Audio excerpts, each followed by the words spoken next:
welcome back. This is the Health Talk here on AETV Live with Ogaga Ekama. If you're yet to subscribe to the channel, please do well to subscribe to the channel. And of course, share this video because it will be very, very helpful. And I'm still with Dr. Adeze Eze from the Public Health Department of the Federal Medical Center, Asaba, and the conversation is on tuberculosis. And we've talked about what tuberculosis is and how it is spread, people who are at risk, and the symptoms, diagnosis as well. And now we're looking at the prevention. Now, you talked about the very first prevention you talked about was vaccination, the BCG. Yes. So now, is it really every child that is vaccinated? And is it on the day of delivery, day one, that is advised that a child be vaccinated? To answer your first question, I'm sure not every child is vaccinated because we still have children that are born at home. So if their parents are not educated about vaccination, they probably won't be vaccinated. Okay, so then it's advisable that immediately the child is born, they should be vaccinated. However, in our environment, it doesn't always work like that. We have mothers that bring their child on day 2 or day 3. But then the advice is to make sure that immediately they are born, they are vaccinated. Okay. So that's it. So any child that takes, so how can I even tell? So for me to tell if I was vaccinated, I have to ask my parents. Okay. Or you can know by looking at yourself. Yeah, I think everybody has a mark. There's this mark on the arm, upper arm. So you can just look at it. If you have that, yes. Left or right, or it does not matter. It's usually on the left arm. So there's this small scar. Mm-hmm. There's a scar that virtually everyone has. So everyone that has the vaccination, everyone that has been vaccinated has that mark. So it's a feature. And sometimes people say there's this saying that anybody that doesn't have that scar has not been vaccinated because there's a particular way of giving this vaccine. So if it's not well given, that scar will not appear, and it's possible that BCG didn't work. The vaccination didn't work. Oh, I see. So it can be given and it was not properly given, so it will not be effective. So let's talk about this vaccination part. So is it everybody that is vaccinated that has the working vaccine? And so, or rather, let me rephrase. Is it everybody that has been vaccinated properly will not go down with the TB disease again for life? Okay. The vaccine works, but then that doesn't mean that it covers for the rest of your life. If the person has any condition that brings down the immunity, they can develop TB.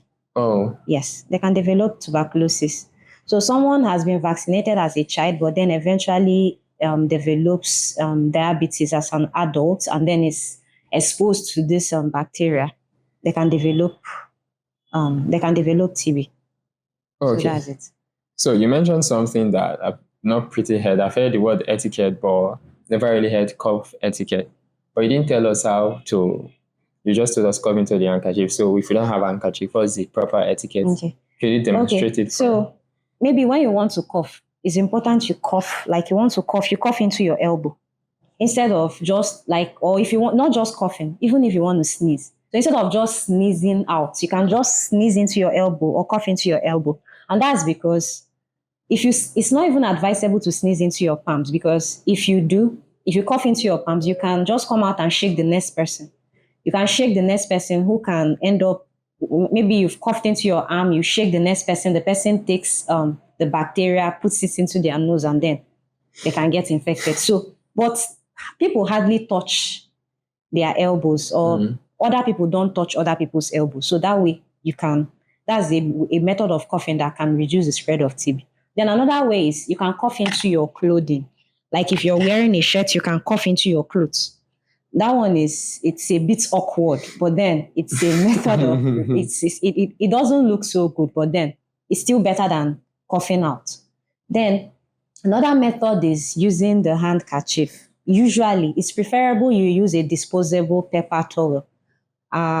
It doesn't seem very feasible, but if it's possible, you can get a serviette, cough into it, throw it into the trash. Because if you use a handkerchief, Handkerchief can work, but then it's not very hygienic as well. So there's no fast yes, rule because for I'm, this. I'm trying to think of the handkerchief thing, because if you sneeze or cough into your handkerchief and you use it to wipe your face, Wipe or you your hold face it on your hand, like you can it's still already on spread your it. hand, so if So you the paper towel is best, the but then disposable in one. our environment, it doesn't seem very feasible. Okay, so you talked about proper ventilation, and this is to aid the bacteria from not staying within an enclosed place. It can freely go out. Okay, so now let's talk about lastly, management and treatment. I know earlier you mentioned that it can be treated or it can be cured. Is it treated? I mean, it can be managed or it can be cured. Which? Okay, it can be cured. It has medications that when you take it for as long as you should, you can get cured. So, but then the length of the treatment depends on the area of the body it's affecting. So there are these highly active antibiotics that are usually given to TB patients. So for pulmonary TB, usually they take it for 6 months. However, other organs like the TB of the spine, of the bone, can last 1 year or more, depending on who is managing and how they decide to manage. So that's basically for treatment. Then they can be given other medications to boost their immunity. Then other things that they have presented with can also be treated, because sometimes when patients present, they don't just come with one thing. So what other conditions they have, and these conditions may have been the condition that predisposed them to this to this tuberculosis, would also be treated as well. For instance, people that have HIV with TB co-infection will be treated for the TB as well, or be given medications for the HIV. And those with diabetes will be treated for the diabetes. So, but then basically, at the end of your treatment, at the end of the treatment, the person can go home cured of TB. So just I don't know. I've just tagged it as a trick question.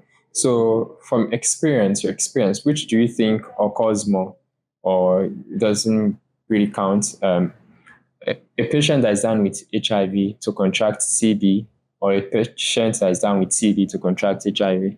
Okay. I think it's easier for someone with HIV to contract TB. And that's because HIV brings down the immunity. Okay. And we know TB is spread through the air. So it brings down their immunity. And then when they are exposed to TB, they easily come down with TB. On the other side, someone with TB who has just contracted it maybe without having HIV, if they are not exposed to, maybe they are not sexually exposed to HIV infection, or they don't have blood exposure to HIV, they won't come down with HIV. Okay. So makes proper sense. Okay, so even as we begin to wind down, what will be your last words, your last say to that viewer right now that probably knows someone that has TB, or they're scared about TB, or is even down with TB, or is having signs and symptoms with this TB disease? Okay, so TB is a curable disease. That's the most important aspect of it. So it's important that you go get tested. If you've been coughing for 2 weeks, or you've been losing weight, or you're having fever that is not getting better, you should go and get tested for TB.